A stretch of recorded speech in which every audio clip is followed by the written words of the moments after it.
Hello everyone, welcome back to my channel. I'm Bill. We are in the Starfinder core rulebook today. This is the continuation of the race playlist. We're looking at the vesk today. So without further ado, let me find the page and read into what benefits you would get as playing a vesk character race in Starfinder. And in addition to that, what the fluff, the story behind the race is.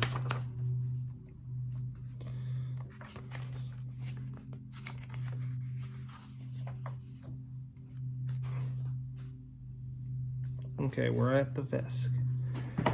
So the vesk are reptile humanoids.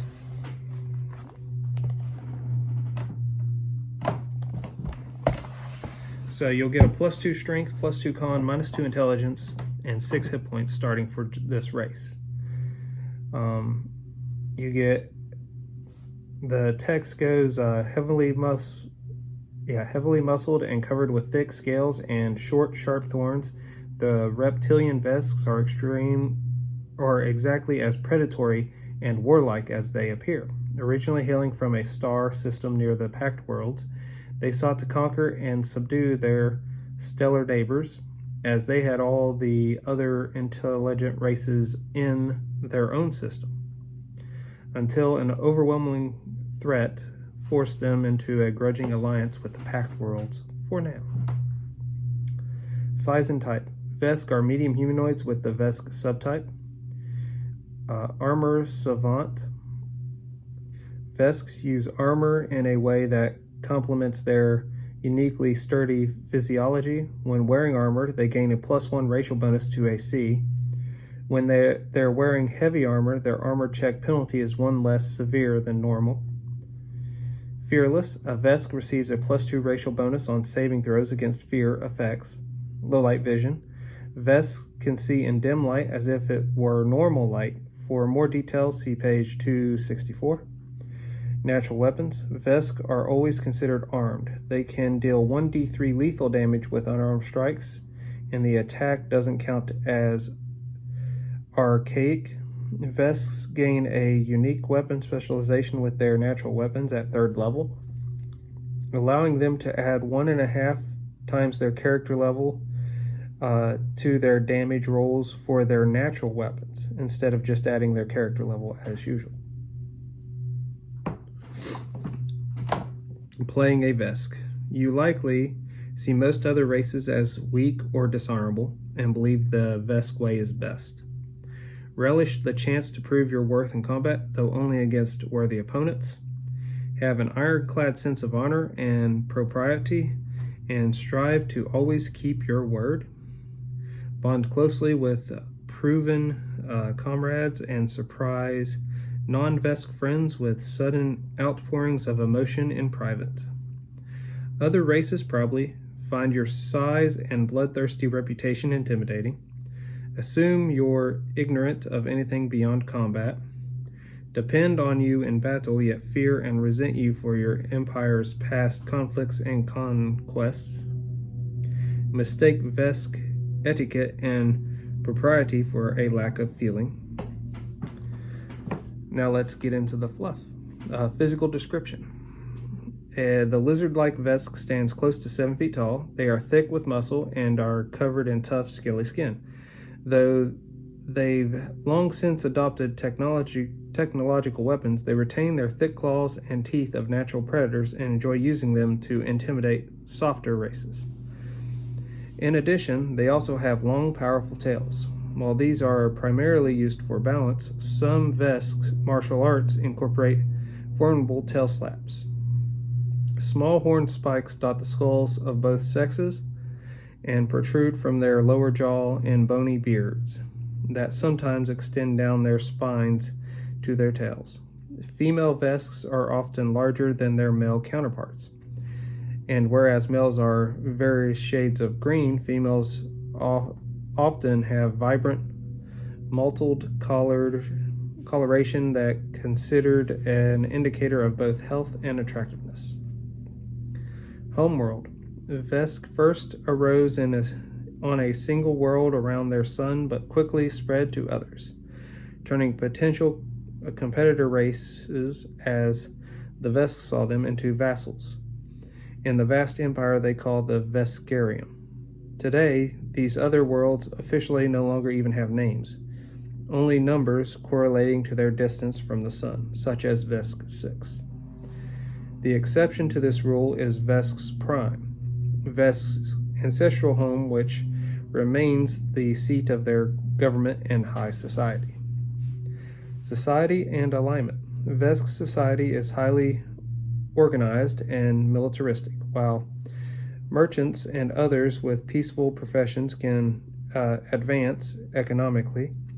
Political power is the exclusive domain of those who've proven themselves in armed conflict. Surprisingly, this proof doesn't need to come through military service or even benefit the Veskarium. Many Vesks attain similar elevation in social status through performing mercenary work, engaging in dueling, or providing security on exploration missions. Though obsessed with conquest, dominance, and social rank, Vesks have an equally strong sense of honor and pride in fulfilling their agreements and treating subordinates of all races fairly.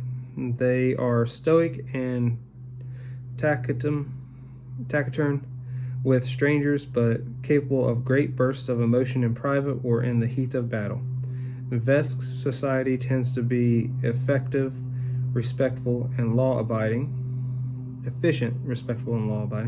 especially since nearly any insult or violation of custom could trigger a brutally violent blood debt.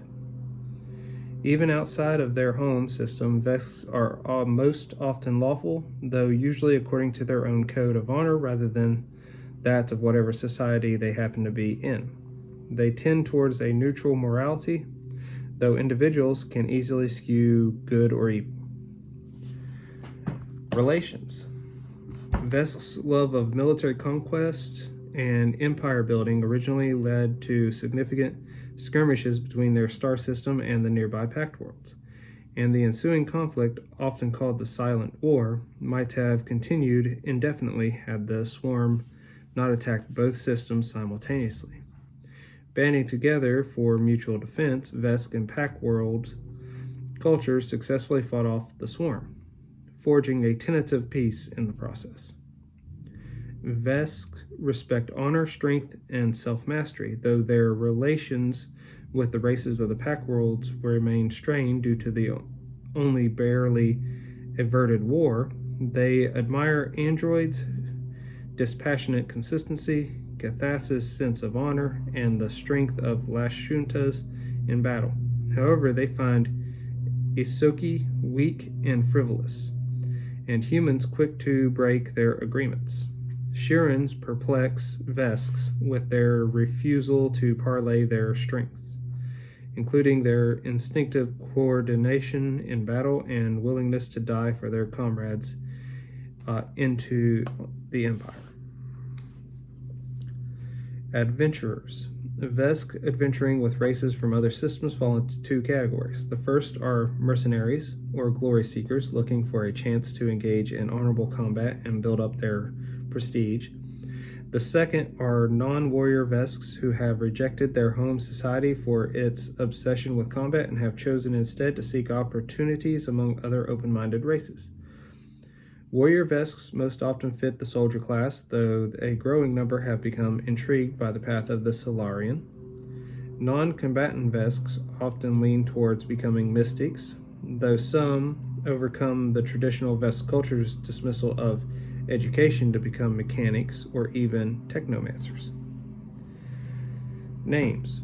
Vesk names are often long and combined elements of their parents' names as well as those of other prominent ancestors.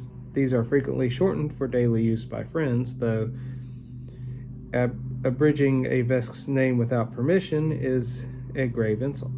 In addition, some Vesks take on epithets related to their victories in combat, which they sometimes use in addition to or in place of family names, such as the Guns, Voidwalker, or Squad Eater.